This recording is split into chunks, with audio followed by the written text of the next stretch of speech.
तेरे माथे पे ये आंचल बहुत खूब है, लेकिन तो इस आंचल से एक परचम बना लेती तो अच्छा था। मैडम कामा ने लिखा है, पालना झुलाने वाले हाथों को बेकार मत समझो।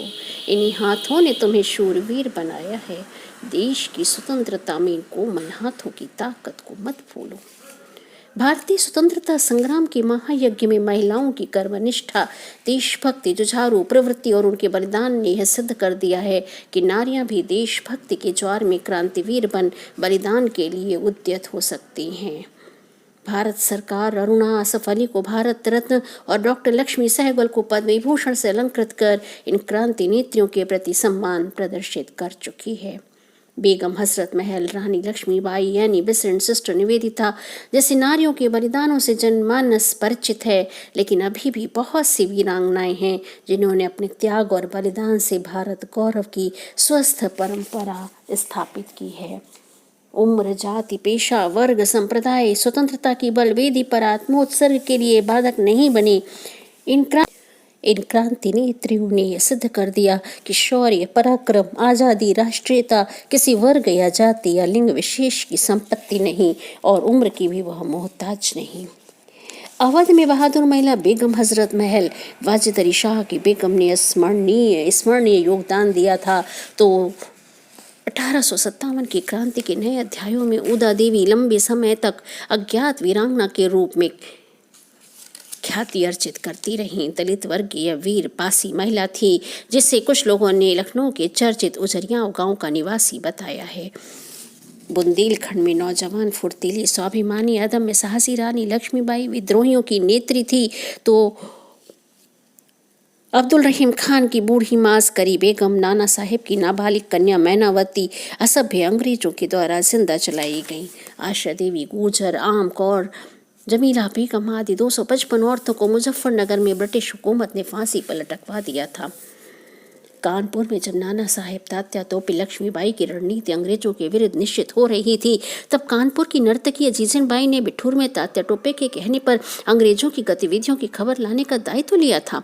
जॉर्ज टेवेलियन ने उसका वर्णन एक योद्धा के रूप में किया है कि घोड़े पर सवार, सैनिक वेशभूषा में, अनेक तमगे लगाए, हाथ में पिस्तौल लिया जीजन बिजली की तरह अंग्रेज सैनिकों को रोदती हुई चली जाती थी। उसके साथ महिलाओं की घुड़सवार टुकड़ी भी घूमा करती थी।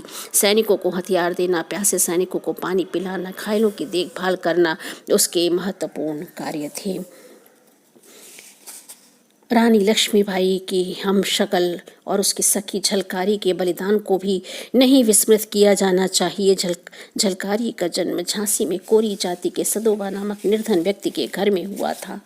महारानी तपस्विनी प्रथम स्वतंत्रता आंदोलन के असफल रहने पर भी नेपाल में रहकर महाराष्ट्र और बंगाल की क्रांतिकारी गतिविधियों को प्रोत्साहन और समर्थन देना उसने जारी रखा था।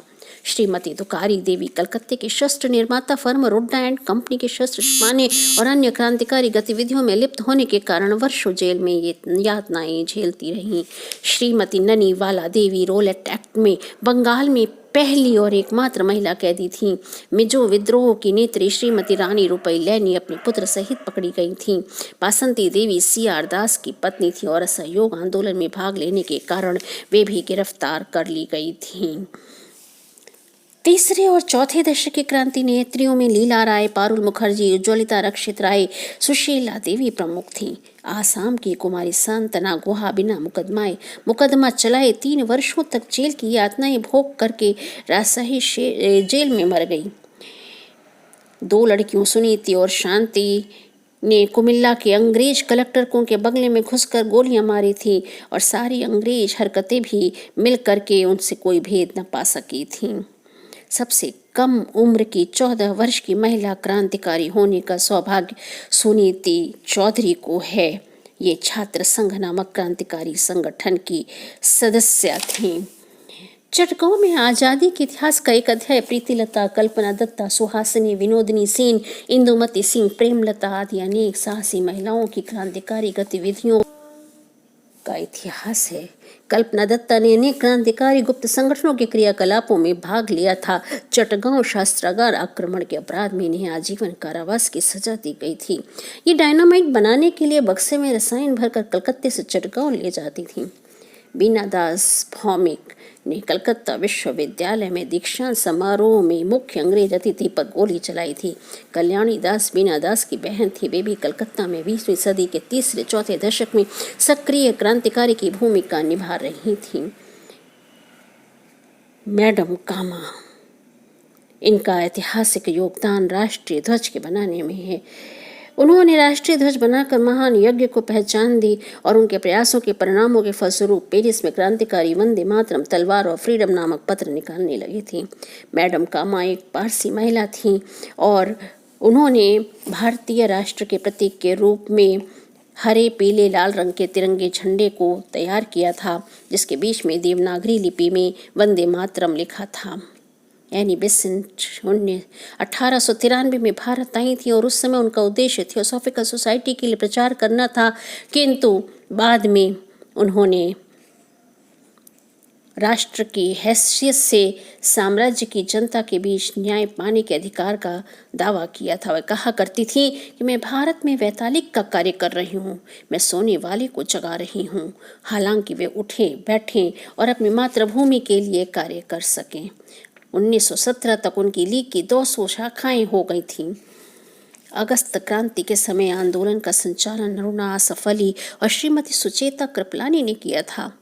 बाद में भारत सरकार ने अरुणा आसफ अली को भारत का सर्वोच्च सम्मान भारत रत्न प्रदान किया। 9 अगस्त 1942 को अरुणा आसफ अली ने मुंबई के गोवलिया टैंक पर तिरंगा फहरा दिया और ब्रिटिश साम्राज्य की नींव हिला दी थी। भारत छोड़ो आंदोलन के समय कुमारी कनक लता बरुआ, जो आसाम की 15 वर्षीय किशोरी थी, हाथ में तिरंगा लेकर जुलूस का नेतृत्व करते हुए शहीद हुई थीं। भारत छोड़ो आंदोलन की एक और प्रमुख नेता सुश्री उषा मेहता थीं, जिन्होंने अपने विश्वविद्यालय की पढ़ाई छोड़ो भूमिगत रेडियो केंद्र की स्थापना की थी। भोगेश्वरी देवी ने 17 वर्ष की वृद्धावस्था में 1942 के भारत छोड़ो आंदोलन के समय असम के नौगांव जिले के बहरामपुर कस्बे में अंग्रेजों के विरुद्ध विद्रोह का नेतृत्व किया था। आज़ाद हिंद फौज में स्त्रियों की भी एक टुकड़ी थी, जिसका नाम झांसी की रानी के नाम पर रखा गया था। इस महिला रेजिमेंट की नेता डॉक्टर लक्ष्मी सहगल को भारत सरकार ने पद्म विभूषण सम्मान से सम्मानित किया है। उत्तर प्रदेश की राज्यपाल बनने वाली राष्ट्रवादी नेता और प्रख्यात कवित्री सरोजिनी नायडू को भी स्वतंत्रता संग्राम में भाग लेने पर कई बार जेल हुई थी। अपने अध्यक्षीय भाषण में उन्होंने देशवासियों से भय छोड़ने की याचना की थी कि स्वतंत्रता की लड़ाई में भय एक अक्षम्य अपराध है और निराशा एक अक्षम्य पाप है। स्वतंत्रता की बलिवेदी पर हर उम्र, हर वर्ग, हर जाति की महिलाओं ने अपना योगदान दिया था। 1928 ईस्वी में बारडोली आंदोलन में वल्लभ भाई पटेल द्वारा महिलाओं को जागरूक करने पर विशेष ध्यान दिया गया। इस काम के लिए मुंबई की पारसी महिला मीठूबेन पेटिट, भक्तिबा, मणिबेन पटेल, शारदाबेन शाह और शारदा मेहता महिलाओं को जागरूक करने में तत्पर थीं और जिसका परिणाम यह हुआ कि कई बार बैठकों में महिलाओं की संख्या पुरुषों से भी अधिक हो जाती थी। भगवती चरण वोहरा की पत्नी दुर्गा भाभी पंजाब, दिल्ली, उत्तर प्रदेश और बंगाल के क्रांतिकारियों को पैसा और हथियार पहुंचाती थीं। बिस्मिल की मां मूलवती देवी, सावरकर की पत्नी यमुना देवी, भगत सिंह की मां विद्यावती, रविंद्रनाथ टैगोर की बहन सरला देवी आदि के अप्रत्यक्ष योगदानों को भी भुलाया नहीं जा सकता। समय की मांग के अनुरूप इन क्रांति नेत्रियों ने स्वतंत्रता आंदोलन के यज्ञ में अपनी जीवन आहुति दी, शौर्य और साहस का परिचय दिया।